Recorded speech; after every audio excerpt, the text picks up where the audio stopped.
এবার ও কি করলো, আমি তো পুরো 1 মিনিটটা গুণা দিলাম। আর এটা আমি দেখবো না প্রমোশন ভিডিও আর হচ্ছে। কারোর বিড়ি বাপের ও তো বিড়ি ফেঁসে গেছে। কাকার বিড়ি দাদার বিড়ি মামার বিড়ি কিনতে দিলে আসবো, কোনো মেয়ে মানুষ বিড়ি কিনতে দিলে কি আসবো? আসবো মেয়ে মানুষ দিলি। কয়বার হয়েছে? ইয়ার নেই। কোন মেয়ে বিড়ি কিনতে দিল তোরে? আরে কথাটা বলো।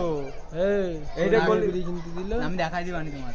আরে মুখ দেখো। নাম এই নাম না বল। কোন মেয়ে বিড়ি কিনতে দিল? মেয়ে না মেয়ে, তুই কয় হ্যাঁ মেয়ে, নাম কি? মেয়ে না। তুই মেয়ে। একবার কইছিস না। মেয়ে না আর একবার বলিসাও তো, সমস্যা নেই। কব মিথিলা বাবু পাঠিয়েছে। বন্ধ করো ভাই। আরে বলো মিথিলা পাঠাইছে। এ না করলে তো ছাড়বেন না, তাড়াতাড়ি কর। এই আমি তুই আবার এই তুই শুধু কবি মিথিলা পাঠাইছে আমার, এইটুকু করলেই হবে। তুই যা, প্রথমে আর বেশি কি কোনো করলি? কথা বল। প্রথমে করলি কেন? তাহলে তুই প্রথমে প্রথমে মিথ্যা কথা কইছিস না যে তোরে মিথিলা বিড়ি কিনতে পাঠাইছে? কইসনি প্রথমে এই কথা? কইছি কিন্তু পাঠাইনি তো তুই এই কথাটা করলি কেন? তুই করলি কেন? কোনো মেয়ের বিড়ি কিনতে আসবি আর না কয় মিথিলা যদি বিড়ি কিনতে দেয় আর আসবি? না হ্যাঁ এবার যা পুরো তুই পাড়া একবার একবার